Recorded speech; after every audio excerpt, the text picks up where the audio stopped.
ಹಾಂ ಬಾವಾ, ಸ್ವಲ್ಪ ಹೊತ್ತು ಕೂತ್ಕೊಳ್ಳೋಣ. ಸಾಕು ಮಾರ್ರ, ಇಷ್ಟೆಲ್ಲ ಆತಲ್ಲ. ನೀವು ಇದ್ದಿದ್ದಕ್ಕೆ ಇಷ್ಟು ಬೇಗ ಆಗಿದ್ದು. ನಂಗಾಗಿದ್ರು ಗೊತ್ತೇ ಆತಿರಲಿಲ್ಲ ಇದು. ನೀವು ಹೇಳ್ದಂಗೆ ಎಲ್ಲರೂ ನಮ್ಮನ್ನು ತಂದು ಬಿಟ್ಟವ್ರೆ ತಕ್ಷಣ ಹೊರಡೋದಾಗಿದ್ರೆ ನನಗೆ ಇನ್ನು ಸುಮಾರು ದಿನದ ಕೆಲಸನೇ ಇತ್ತು. ಒಂದಿನಕ್ಕಂತೂ ಆತಿರಲಿಲ್ಲ ನನಗಿದು. ಸದ್ಯ ಇನ್ನು ಒಂದು ತಲೆ ಬಿಸಿ ಕಡಿಮೆ ಆಯಿತು. ಅಡುಗೆ ಮನೆಯಲ್ಲೆಲ್ಲ ಜೋಡಿಸ್ಕೊಂಡ್ರೆ ಮತ್ತು ಉಳಿದಿದ್ದೆಲ್ಲ ಜೋಡಿಸೋದು ಅಷ್ಟೇನಿಲ್ಲ. ಬಟ್ಟೆನೂ ಏನು ಜಾಸ್ತಿ ತರಲ್ಲ, ಹೆಂಗೋ ಆಗ್ತದೆ. ಏನಪ್ಪ ಈ ಎಂಥ ಜಾಸ್ತಿ ತರಲ್ಲ, ಸಣ್ಣ ಮನೆ, ಏನೂ ಇಲ್ಲ ಅಂತಲೇ ನೋಡಿದ್ರೆ ಇಷ್ಟು ಚೆನ್ನಾಗದೆ. ಇಲ್ಲಿ ಎಲ್ಲ ನೀಟಾಗಿ ಜೋಡಿಸಿರಿ. ಇನ್ನು ಉಳಿದಿದ್ದೆಲ್ಲನೂ ಹೀಗೆ ಆಗಿರ್ತದೆ ಬಿಡಿ. ಏನಿಲ್ಲ ಅಂತಲೇ ಎಲ್ಲದೂ ಇರ್ತದೆ. ಅದು ಚೆನ್ನಾಗಾಯ್ತು. ಇಷ್ಟಾರು ಇರಬೇಕು ಮನೆ ಅಂದಮೇಲೆ. ಚೆನ್ನಾಗಾಯ್ತು ಬಿಡಿ. ನಿಮ್ಮ ಅಪ್ಪ ಅಮ್ಮಂಗೆ ನೋಡಿದ್ರೆ ಭಾಳ ಖುಷಿ ಆಗ್ಬೋದು. ಅಪ್ಪ ಅಮ್ಮಂಗಿಂತ ನಿಮ್ಮ ತಂಗಿಗೆ ನೋಡಿದ್ರೆ ಇನ್ನೂ ಖುಷಿ ಆಗ್ತದೆ. ಈಗ ನಾನು ಹೋಗಿ ಹೇಳ್ದು ಕೂಡಲೇ ಮತ್ತೊಂದು ಸರಿ ಜಗಳ ಅದೇನೋ ನನ್ನ ಹತ್ರ. ನಾನು ಕರ್ಕೊಂಡು ಹೋಗ್ಲೇ, ನೀವೊಬ್ಬರೇ ಹೋದ್ರಿ ಮತ್ತು ಈಗ ಬಂದು ಹೇಳ್ತಿರೋನೋ ಅಂತ. ಬರ್ತೀನಿ ಬಾವಾ, ಎಲ್ಲರನ್ನೂ ಬರ್ತೀನಿ. ಈಗ ಸಡನ್ನಾಗಿ ನೋಡಿ ನಮಗೀಗ ಎಷ್ಟು ಸುಸ್ತಾಯ್ತು. ಹೌದಾ, ಅಪ್ಪ ಅಮ್ಮ ಬಂದಿದ್ರೆ ಜರ್ನಿ ಮಾಡಿ ಬೇರೆ ಸುಸ್ತಾಗಿರ್ತಿತ್ತು. ಅಭ್ಯಾಸ ಇಲ್ಲ ಅವರಿಗೆ. ಅದ್ರ ಜೊತೆಗೆ ಇವನ್ನೇ ಎಲ್ಲ ಮಾಡಬೇಕಾಗಿತ್ತು. ಅದಕ್ಕೆ ನಾನೀಗ ಬರೋಷ್ಟೊತ್ತಿಗೆ ಕರ್ಕೊಂಬರ್ತೀನಿ. ಇನ್ನೊಂದು 15 ದಿವಸ, ತಿಂಗಳಲ್ಲಿ ಇಬ್ಬರನ್ನ ಕರ್ಕೊಂಬರ್ತೀನಿ. ನಾನು ಇನ್ನು ಹೊರಡ್ತೀನಿ ಪವನ್. ಹೆಚ್ಚೊತ್ತು ಕೂರಲ್ಲ. ಕೂತಂಗೂ ಮತ್ತು ಸುಮ್ಮನೆ ಟೈಮ್ ವೇಸ್ಟೇ. ನಾ ಎಷ್ಟು ಸಾಧ್ಯನೋ ಅಷ್ಟು ಬೇಗ ಹೋಗ್ಬೇಕು ಮನೆಗೆ. ಗೊತ್ತಲ್ಲ ನಿಮ್ಮ ತಂಗಿ ಸ್ಟೇಜ್ ಹೆಂಗೆ ಅಂತ. ನೀವಾಗಿದ್ದಕ್ಕೆ ನಾನು ಬಂದಿದ್ದು ಬಿಟ್ಟರೆ, ಇಲ್ಲ ಅಂದ್ರೆ ನಾನು ಎಲ್ಲಿಗೂ ಹೋಗ್ತಾನೇ ಇರಲ್ಲ. ನಾನು ಬಾಡಿಗೆಗೆ ಹೋಗೋರಿಗೂ ಹೇಳಿನಿ, ಇನ್ನೊಂದು 6 ತಿಂಗಳು ನನ್ನನ್ನು ಕರೀಲೇಬೇಡಿ ನೀವು, ನಂಗೆ ಬರೋಕ್ಕಾಗಲ್ಲ ಅಂತ. ಗೊತ್ತಾಗತ್ತೆ ಬಾವ, ನನಗೂ ಗೊತ್ತಾಗತ್ತೆ ನೀವು ಹೊರಡ್ಬೋದೇ. ಆದರೆ ಈಗ ತಕ್ಷಣ ಅಂತೂ ಬೇಡ. ಸಿಂಪಲ್ ಆಗಾದ್ರು ಒಂದು ಊಟ ಮಾಡಿಕೊಂಡೇ ಹೊರಡ್ಬೇಕು. ಅಷ್ಟೆಲ್ಲ ಸಿಸ್ಟಮೆಟಿಕ್ಕಾಗಿ ಹಾಲು ಉಕ್ಸಿರಿ ಮಾರ್ರ, ನೀವೇ ಮುಂದೆ ನಿಂತು ಊಟ ಮಾಡದೆ ಹೋದರೆ ಹೇಗೆ? ಇನ್ನೊಂದು ಸ್ವಲ್ಪ ಹೊತ್ತು ನಾನು ತರ್ತೀನಿ ಅಂದೆ, ಆರ್ಡ್ರ್ ಮಾಡೋಣ ಅಂತ. ಅವರೇ ಇಬ್ಬರು ಅಕ್ಕ ತಂಗಿ, ಬೇಡ ಫಸ್ಟ್ ದಿನವೇ ಎಂತಕ್ಕೆ ಆರ್ಡ್ರ್ ಮಾಡೋದು, ನಾವೇ ಮಾಡ್ತೀವಿ ಅಂತ ಅದಾರ ನೋಡಿ. ಯಾವ ನಳಪಾಕ ಆಗ್ತದೋ ಗೊತ್ತಿಲ್ಲ. ಅದು ಊಟ ಮಾಡಿಕೊಂಡೇ ಹೋಗ್ಬೇಕು ನೀವು. ನೀವು ಹಿಂಗೆ ಹೇಳ್ತಿರ ಮಾರ, ನಂಗೊಂಥರ ಈ ಹೇಳಂಗಿಲ್ಲ, ಆಡಂಗಿಲ್ಲ, ಅನುಭವಿಸಂಗಿಲ್ಲ ಅಂತಾರಲ್ಲ, ಹಂಗಾಗಿದೆ. ಈಗ ಲೇಟ್ ಆಗುತ್ತೇನೋ ಊಟಕ್ಕೆ ರೆಡಿ ಆಗೋದು. ಅವರಿಗೂ ಪಾಪ ಗಡಿಬಿಡಿ. ಫಸ್ಟ್ ಟೈಮ್ ಇಲ್ಲಿ ಅಡುಗೆ ಮಾಡ್ತಾ ಇದ್ದಾರೆ. ಸಾಮಾನೆಲ್ಲ ಕಟ್ಟಿಟ್ಟಿದ್ದು ಹಾಗೆ ಅದೇನ, ಅವರಿಗೂ ಸಮಸ್ಯೆ ಅಲ್ಲ ಹೇಳಿ. ನೀವು ನಿಧಾನದಿಂದ ಆಮೇಲೆ ಕೂತ್ಕೊಂಡು ಊಟ ಮಾಡಿ, ನಾನು ಹೋಗ್ತೀನಿ ಮನೆಗೆ. ಚಾನ್ಸೇ ಇಲ್ಲ ಬಾವ. ಯಾವ ಕಾರಣಕ್ಕೂ ಊಟ ಮಾಡದೆ ನೀವು ಇಲ್ಲಿಂದ ಹೋಗಂಗಿಲ್ಲ. ಪಲ್ಲವಿಗೆ ನಾನು ಫೋನ್ ಮಾಡಿ ಹೇಳ್ತೀನಿ. ಅಷ್ಟು ಗೊತ್ತಾಗಲ್ಲ ಅದಕ್ಕೆ. ಹಂಗಾರೆ ಇಷ್ಟು ದೂರ ಬಂದಿದ್ದು ಹಾಗೆಲ್ಲ ಗಡಿಬಿಡಿ ಮಾಡಿ ಫೋನು ಮಾಡಬಾರ್ದು. ನೀವು ಅವಳು ಹೇಳ್ತಾಳೆ ಅಂತೇಳಿ ಸ್ಪೀಡೆಲ್ಲ ಹೋಗೋಕ್ಕೆ ಹೋಗಬೇಡಿ. ನಿಧಾನನೇ ಹೋಗಿ ನೀವು ಕೂತ್ಕೊಳ್ಳಿ, ಹೇಳ್ತೀನಿ. ಸ್ವಲ್ಪ ಹೊತ್ತು ಕೂತ್ಕೊಳ್ಳೋಣ, ಸುಸ್ತಾಗ್ಯದ ಮಾರ್ರ. ಅಲ್ಲ ಪವನ, ಕೂತ್ಕೊಳಕತ್ತೆ ಹಂಗಿರಲಿ. ನೀವು ಒಳಗೆ ಹೋಗಿ ಅಡುಗೆ ಏನಾಯ್ತು ಅಂತ ಒಂಚೂರು ನೋಡಾರು ನೋಡಿ. ಅವರು ಪಾಪ ಇಬ್ಬರು ಹೊಸ್ದಾಗೆ ಮಾಡ್ತಿರೋದು, ಲೇಟ್ ಆಗ್ತದೇನೋ. ಒಂಚೂರು ಹೇಳಿ, ನಾನು ಅರ್ಜೆಂಟ್ ಹೋಗ್ಬೇಕು ಅಂತ. ನಂಗೊಂದು ಸ್ವಲ್ಪ ಅನ್ನ, ಒಂಚೂರು ತಿಳಿ ಸಾರು ಹಾಕಿದ್ರೂ ಸಾಕು, ಬೇರೆ ಎಂಥದ್ದು ಬೇಡ. ಆಗ್ತದೆ ಬಾವಾ, ನೀವು ಯಾಕೆ ಟೆನ್ಷನ್ ತೊಗೊತೀರಿ? ನಾನು ಆಗಲೇ ಹೋದೆ ಏನಾದ್ರು ಹೆಲ್ಪ್ ಮಾಡ್ಬೇಕಂತ. ಇಬ್ಬರು ಅಕ್ಕ ತಂಗಿ ಬೇಡ, ನೀವು ಹೊರಗಡೆ ಹೋಗಿ ನಾವು ಅಡುಗೆ ಮಾಡ್ತೀವಿ ಅಂದರೆ ಮಾಡಲಿ ಬಿಡಿ, ಕೂತ್ಕೊಂಡು ಊಟ ಮಾಡೋಣ, ನಮಗೇನು. ಕೂತ್ಕೊಳ್ಳಿ, ಹೇಳ್ತೀನಿ. ಸ್ವಲ್ಪ ಹೊತ್ತು ಕೂತ್ಕೊಳ್ಳಿ ಬಾವಾ, ನಾನು ಕೂತ್ಕೋತೀನಿ. ಸ್ವಲ್ಪ ಹೊತ್ತು ಸುಸ್ತಾಗ್ಯದಪ್ಪ ನನಗೆ. ಅಯ್ಯೋ ಅಕ್ಕ, ಅದು ಏನು ಮಾಡಿದೆ? ಪಾಯಸಕ್ಕೆ ತೊಗೊಂಡೋಗಿ ಒಗ್ಗರಣೆ ಹಾಕಿಟ್ಟಲ್ಲ, ಸಾರಿಗೆ ಅಂತ ಸರಿ ಮಾಡಿಟ್ಟಿದ್ದು ನಾನದು. ಅಯ್ಯೋ ಅಕ್ಕ, ಪಾಯಸ ಸ್ಮೆಲ್ಲೇ ಹೋಗ್ತದೇನೀಗ. ಹೇಳಿ ಮರತಿ, ಹೇಳು. ಈ ಬೇವಿನೆಲ್ಲನಾರು ಒಂಚೂರು ತೆಗಿಯೋಣ. ಅಯ್ಯೋ ಅಕ್ಕ, ಯಾಕೆ ಹಿಂಗೆ ಮಾಡ್ತೀಯೇ? ಹೋಗಿ ಲಾವಣ್ಯ, ನೀನೇ ಅವಾಗ ಹೇಳಿದ್ದಲ್ಲ ಪಾಯಸಕ್ಕೆ ಒಗ್ಗರಣೆ ಹಾಕಬೇಕು ಅಂತ. ನಾನು ಅದಕ್ಕೆ ಇದೇ ಒಗ್ಗರಣೆ ಏನೋ ಅಂತ ಹಾಕಿದೆ.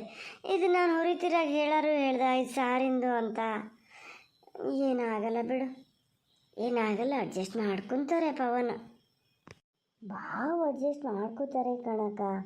ನೆಂಟ್ರೆ ಬಂದವ್ರು ಏನು ತಿಳ್ಕೊಳಲ್ಲ ಹೇಳ. ಅಯ್ಯೋ ಹೌದಲ್ಲನೇ, ಎಂತ ಮಾಡಿದೆ? ತೆಗಿ ತೆಗಿ ತೆಗಿ ಬೇಗ, ಬೇವಿನೆಲೆ ಆ ಬೆಳ್ಳುಳ್ಳಿನೂ ತೆಗ್ದು ಹಾಕು. ಈಗ ಮತ್ತು ಪಾಯಸಕ್ಕೆ ಒಗ್ಗರಣೆ ಹಾಕೋದಂದ್ರೆ ಎಂತ ಹಾಕೋದು ಲಾವಣ್ಯ? ಏನೇನು ಮಾಡಬೇಕು? ಇದೇ ಥರ ಹುರಿಬೇಕಾ? ಅಯ್ಯೋ ಅಕ್ಕ, ಹೊರಿಯೋದೆಲ್ಲ ಇದೇ ಥರ.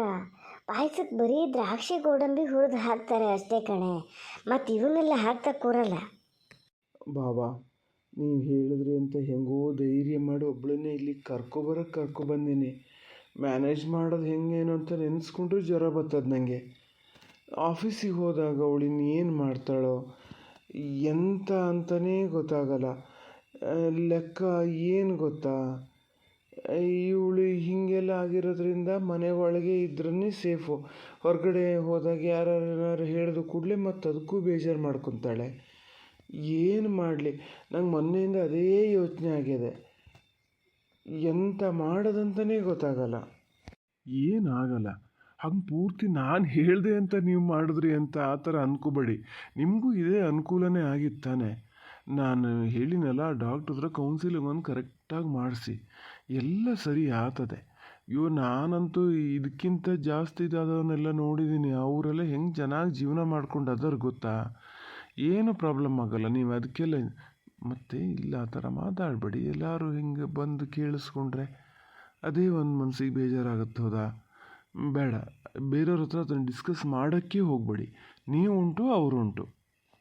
ಹಾಂ, ಅದೊಂದು ಹೌದು ಬಾವ, ನೀವು ಹೇಳ್ದಂಗೆ ಎಲ್ಲರೂ ಗೊತ್ತಾದರೆ ಕಷ್ಟ ಉಂಟು. ನನಗೆ ಇದಕ್ಕೊಂದು ಸೊಲ್ಯೂಷನ್ ಕೊಡಿ ಈಗ ಬಾವ. ಎಂತ ಗೊತ್ತಾ, ಈಗ ಅವಳು ಮನೆಯಿಂದ ಹೊರಗೆ ಬಂದರೆ ಪ್ರಾಬ್ಲಮ್ ಆಗ್ತದೆ. ಯಾರು ಸಿಕ್ಕಿ ಏನಾದ್ರು ಹೇಳಿದಾಗ ಸಿಟ್ಟು ಬರ್ತದೆ ಮತ್ತು ಅವಳು ಇದೇ ಚೇಂಜ್ ಆಗೋಗ್ತದೆ. ಈಗ ಹೊರಗಡೆಯಿಂದ ಲಾಕ್ ಹಾಕ್ಕೊಂಡು ಹೋಗೋಣ ಅಂತ ಅಂದ್ಕೊಂಡೀನಿ. ಏನು ಮಾಡಲಿ? ಏನು ತಿಳ್ಕೊತಾಳೇನೋ, ನನ್ನ ಮೇಲೆ ನಂಬಿಕೆ ಇಲ್ಲದೆ ಹಿಂಗೆ ಮಾಡಿ ಹೋಗ್ಯಾರೆ ಅಂತ ತಿಳ್ಕೊತಾಳೇನೋ ಅಂತಲೂ ಅನ್ನಿಸ್ತದೆ. ಮತ್ತು ಏನಪ್ಪ, ನನಗೆ ಏನು ಹೇಳೋಕ್ಕೂ ಗೊತ್ತಾಗಲ್ಲ. ಏನು ಮಾಡಲಿ ಹೇಳಿ? ಛೇ, ಹಾಗೆಲ್ಲ ಮಾಡೋಕ್ಕೆ ಹೋಗಬೇಡಿ ನೀವು. ಆ ಥರ ಅಂತೂ ಮಾಡಲೇಬೇಡಿ. ಇನ್ನೂ ಒಂದು ಸ್ವಲ್ಪ ಇಲ್ಲಿ ಅಭ್ಯಾಸ ಆದಮೇಲೆ, ಇನ್ನೊಂದು 2 ತಿಂಗಳು ಹಾಗೆಲ್ಲ ಆದಮೇಲೆ ನೀವೇ ಕೇಳಿ ಅವ್ರ ಹತ್ರ. ಯಾವತ್ತಾರು ಒಂದು ದಿವಸ ಹಿಂಗಾದಾಗ ನೋಡಿ, ಬೇಕಾದ್ರೆ ನಾನು ಹೊರಗಡೆಯಿಂದ ಲಾಕ್ ಹಾಕ್ಕೊಂಡು ಹೋಗ್ಲನೋ, ಪ್ರಾಬ್ಲಮ್ ಇಲ್ಲನೋ ಅಂತ ಕೇಳಿ ಅವ್ರು ಹ್ಞೂ ಅಂದರೆ ಮಾತ್ರ ಆ ಥರ ಇಡಿ. ಹಂಗೆ ಮಾಡಲೇಬಾರ್ದು.